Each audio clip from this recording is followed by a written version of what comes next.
शुक्रिया अदा करना चाहूँगा उड़ीसा स्टूडेंट एसोसिएशन का, जिन्होंने मुझे यहाँ पे दावत दी, बुलाया। और मैं अपने दोस्त प्रधान साहब का भी शुक्रिया अदा करना चाहता हूँ, जिन्होंने इतना अच्छा प्लेटफॉर्म दिया। क्योंकि आज का सबसे ज़रूरी जो मुद्दा है वो किसान ही है। क्योंकि किसान की ज़रूरत हमें रोज़ होती है, सुबह दोपहर शाम। अगर किसान अपना फार्मिंग छोड़ दे तो हमारी पूरी ज़िंदगी बदल जाएगी। डॉक्टर हमें साल में एक बार, दो बार, तीन बार लगते हैं। इंजीनियर्स हमें एक बार, दो बार, तीन बार लगते हैं। मैकेनिक दो चार बार लगते हैं। मगर फार्मर हमें रोज़ उसकी ज़रूरत है। मगर सबसे ज़्यादा अगर पूरे हिंदुस्तान में किसी पेशे को नज़रअंदाज किया गया तो किसानी। और उसकी सबसे बेहतर मिसाल ये है कि किसान पूरी हिंदुस्तान में 1 करोड़, 2 करोड़, 10 करोड़ किसानों से आप अगर बात कर ले तो कोई किसान आपको ये नहीं कहेगा कि मैं अपने बेटे को किसान बनाना चाहता हूं। वो अपने बेटे को चपरासी बनाने को तैयार है। पिछले दिनों मैंने देखा यूपी में एक वारंट निकली थी, इसके एमबीए के स्टूडेंट ने चपरासी के वारंट के लिए अप्लाई कर दिया। मगर किसान का बेटा किसान बनना नहीं चाहता और खुद किसान अपने बेटे को किसान नहीं बनाना चाहता। दूसरी बात यह है कि किसान की जो आत्महत्या का मसला चल रहा है सारे देश में, कि किसान आत्महत्या कर रहे हैं। किसान बिल्कुल आत्महत्या कर रहे हैं, मगर सिर्फ मसले बताने से तो काम नहीं चलेगा। हर आदमी जान रहा है कि किसान आत्महत्या कर रहे हैं, और वो ये भी जान रहा है कि वो बिल्कुल अपने जो इंसान कोई भी काम दुनिया में 2 वजह से करता है, या तो इज्जत के लिए या तो पैसे के लिए। और किसान को ऐसा लगता है कि ना उसमें उसकी इज्जत बची है ना उसका पैसा बचा है। और ये तो किसान की आत्महत्या तो जैसे एक रिसर्च का विषय होता है, जैसे आप लोग के यहाँ पे एक रिसर्च का विषय है, वैसा किसान की आत्महत्या भी एक रिसर्च का विषय है। और उसको बेहतर तरीके से हम लोगों को उसके ऊपर रिसर्च करके उनके बीच जाना पड़ेगा और उनको समझाना पड़ेगा। क्योंकि जब कोई भी कारोबार करने वाला, जिसमें किसान भी आता है, अगर वो ये देखता है कि एक मैकेनिक, एक पान का धंधा, पान पेटी चलाने वाला आदमी, वो अपने बेटे को अच्छी पढ़ाई कराता है, अपनी बेटी की अच्छी शादी करता है, अपने सारे सुख साधन जुटा पाता है, मगर किसान अपने बिल्कुल सुख साधन नहीं जुटा पाता है। उसकी बहुत सारी वजह है, जो हम लोगों ने अभी नर्मदा बचाओ का एक मसला है, वो लगभग 40 साल से चल रहा है। अभी पिछले साल गवर्नमेंट का, हाई कोर्ट का, एक सुप्रीम कोर्ट का भी एक जजमेंट आया कि 17 मीटर हाइट बढ़ाई जाएगी। 17 मीटर का मतलब होता है 55 फीट। अगर 55 फीट पानी का लेवल ऊंचा हो जाए तो 3 जिले उसमें डूब जाएंगे। और तीनों ऐसे जिले हैं जिसमें पूरी की पूरी 1 इंच जमीन भी ऐसी नहीं है जो खाली पड़ी है, और सब के सब बहुत अच्छी खेती की जमीन है। वो किसानों से ले ली जाए उसका कोई बात नहीं, डेवलपमेंट भी देश के लिए जरूरी है।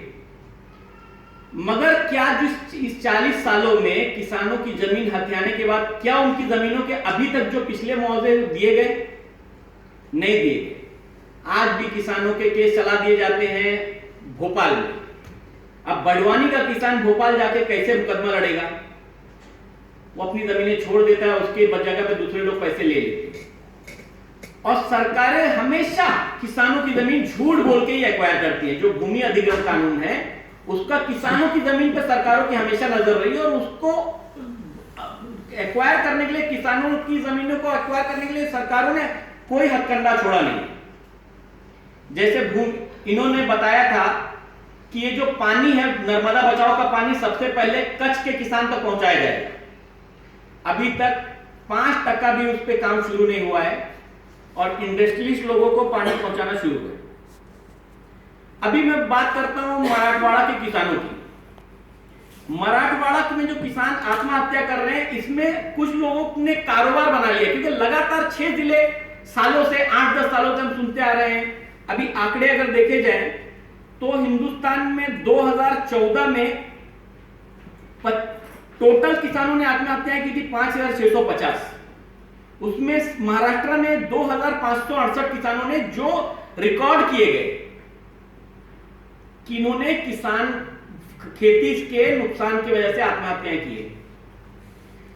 तो ये आंकड़े ऐसा दिखाते हैं कि महाराष्ट्र में 50% से ज्यादा लोग 8 ही जिले में इफेक्टेड है इसके, और इस 8 जिलों में लोगों, वहां के लोकल एडमिनिस्ट्रेशन ने और पॉलिटिकल लोगों ने इसको धंधा बना रखा है।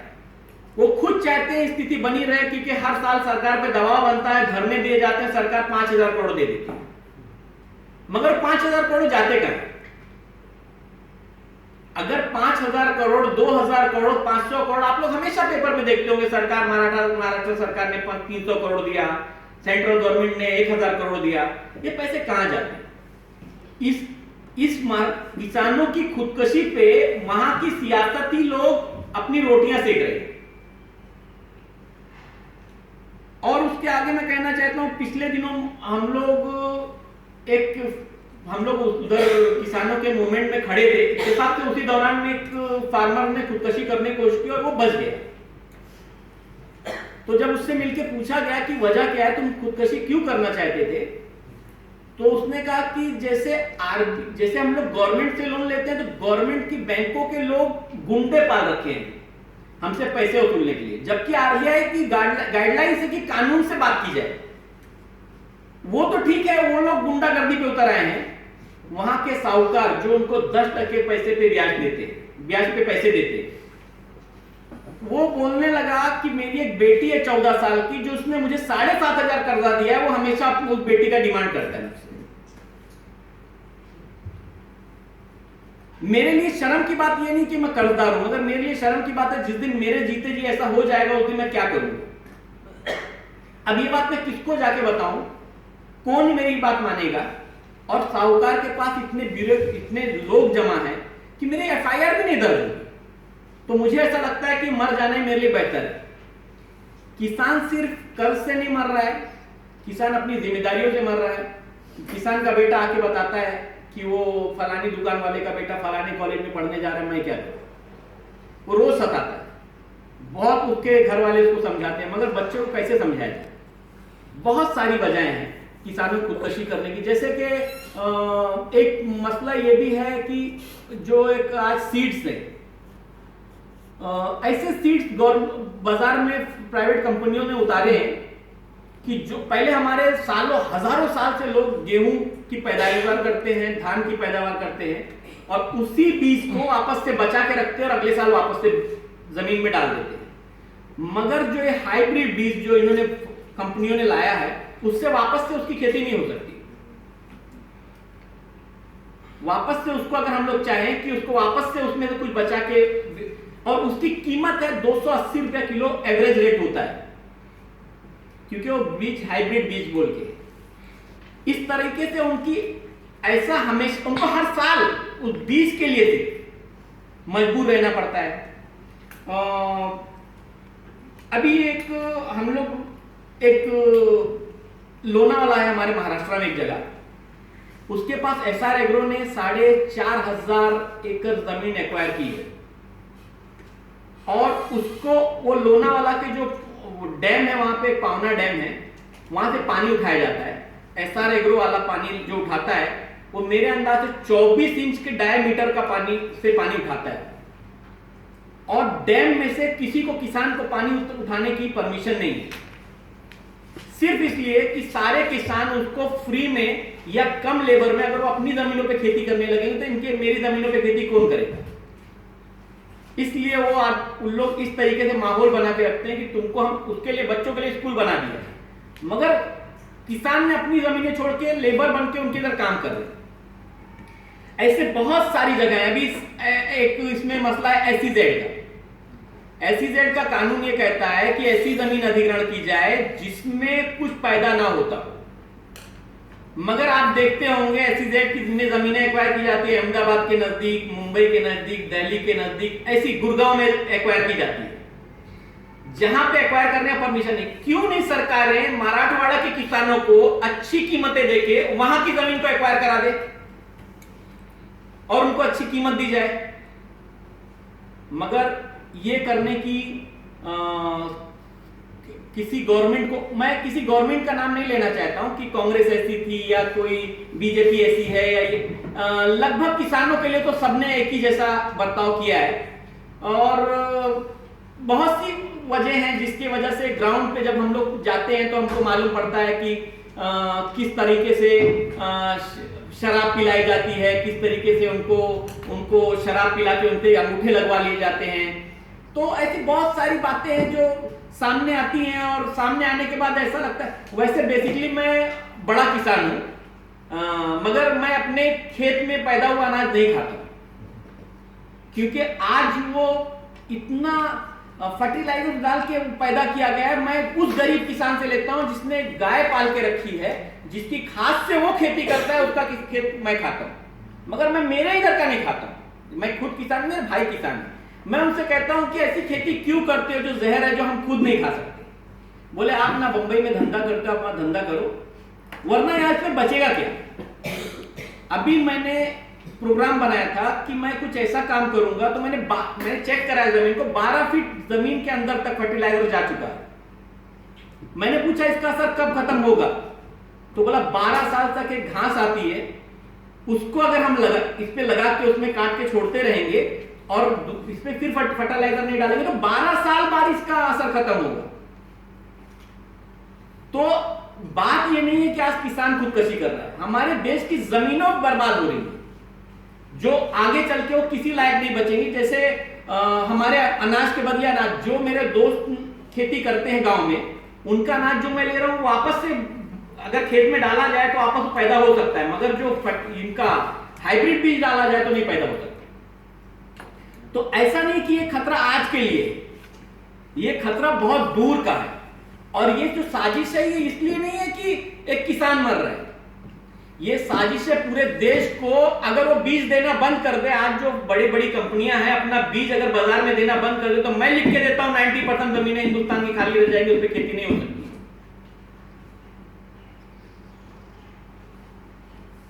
तो बात किसान के खतरे, किसान तो मरेगा ही, अगर नहीं भी मरना चाहेगा तो किसान मरेगा।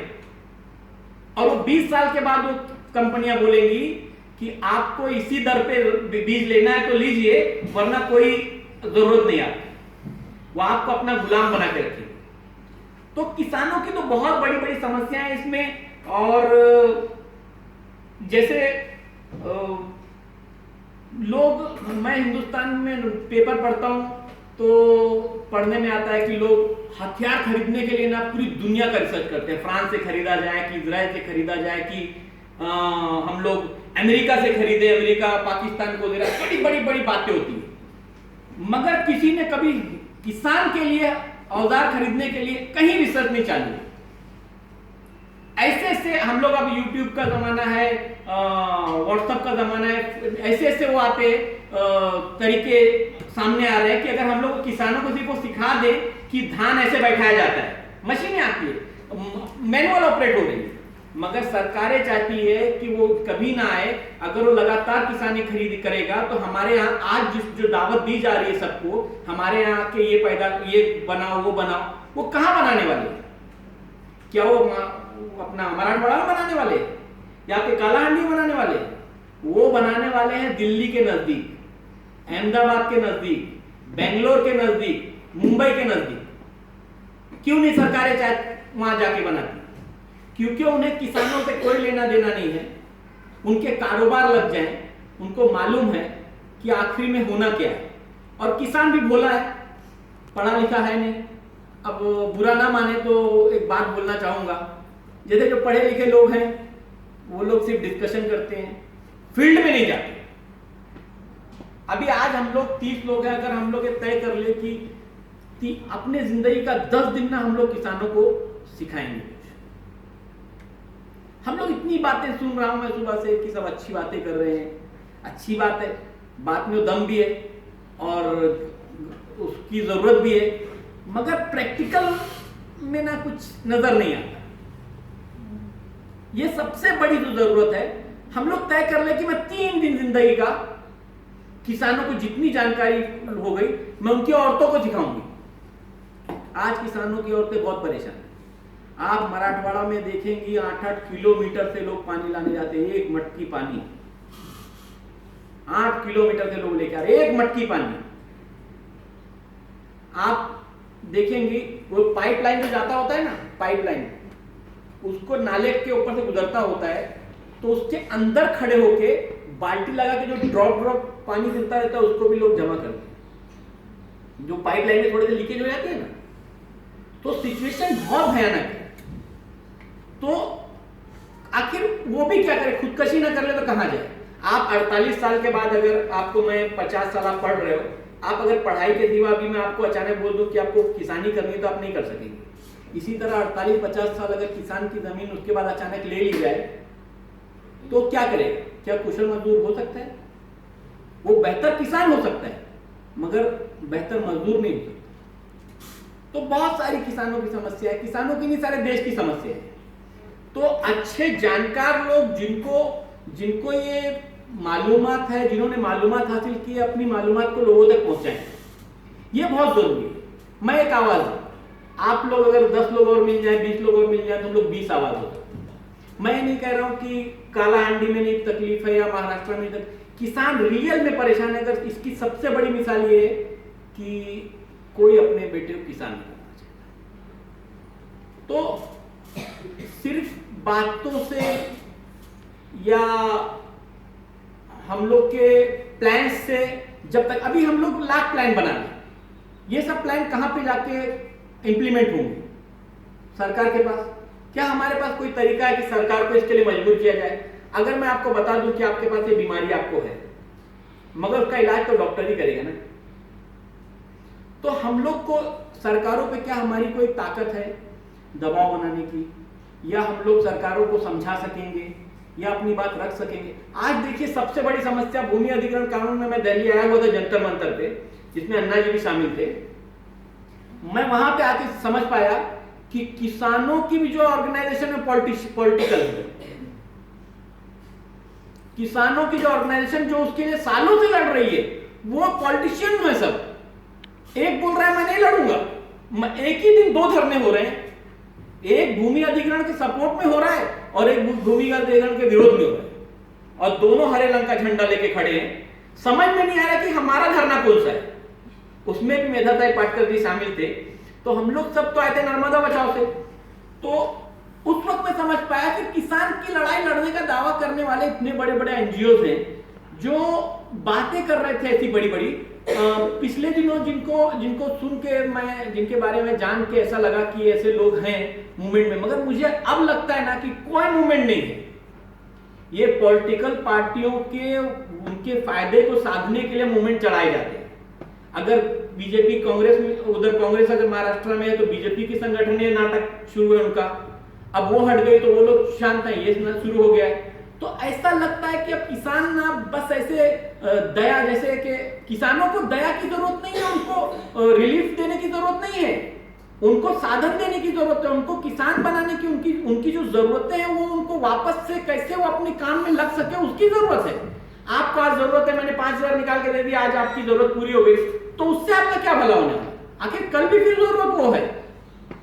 तो आप देखिए जितनी बड़ी जगह महाराष्ट्र में सबसे ज्यादा एरिगेशन का भ्रष्टाचार महाराष्ट्र में हुआ, और किसान अपने पानी को रोकने के लिए गोली खाता है। अभी हम लोग NAPM में भी हम लोग हैं, नेशनल पीपल्स अलायंस मूवमेंट में, तो आपके उड़ीसा के भी बहुत सारे सोशल वर्कर उसमें हैं, आते हैं, तो पता चलता है कि पूरे देश में चल रहा है। और हम लोग जो बात करने वाले लोग हैं किसानों की, वो बहुत कम लोग हैं। हमारे पास ये साधन नहीं है कि मतलब झंडे नहीं होते। आप यकीन मानिए किसानों की लड़ाई लड़ने वालों के पास झंडे नहीं होते कि मतलब हाथ से लिख लिख के पोस्टर बना के चिपकाए जाते हैं। तो और दूसरी बात ये होती है कि जब तक जिनके पास साधन है वो लोग इस लड़ाई में शामिल नहीं होंगे, तब तक हम लोग कभी किसान का भला नहीं कर सकते।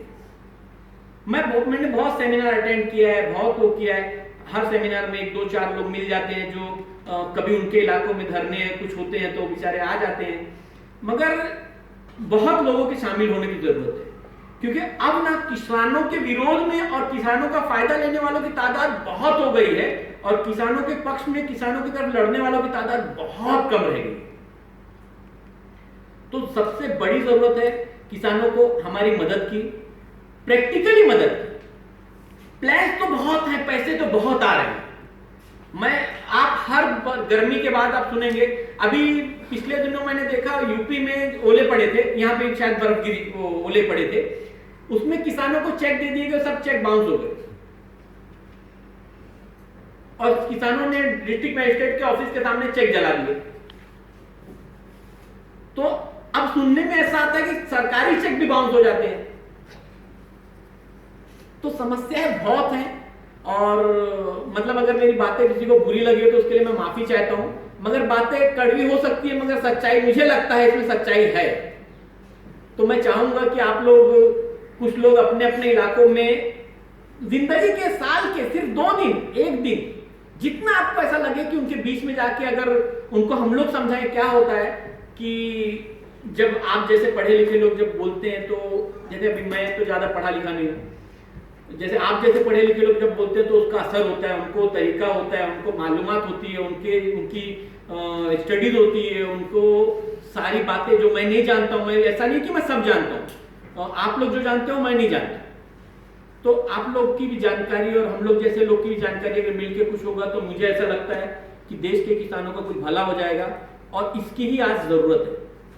तो मैं अपनी बात ये कहते हुए खत्म करता हूं कि किसानों की मदद के लिए आप लोग भी सामने आए और आप जैसे और भी जो लोग हैं वो लोग भी सामने आए, तो किसानों का शायद बेहतर ढंग से और बेहतर तरीके से भला हो सकेगा।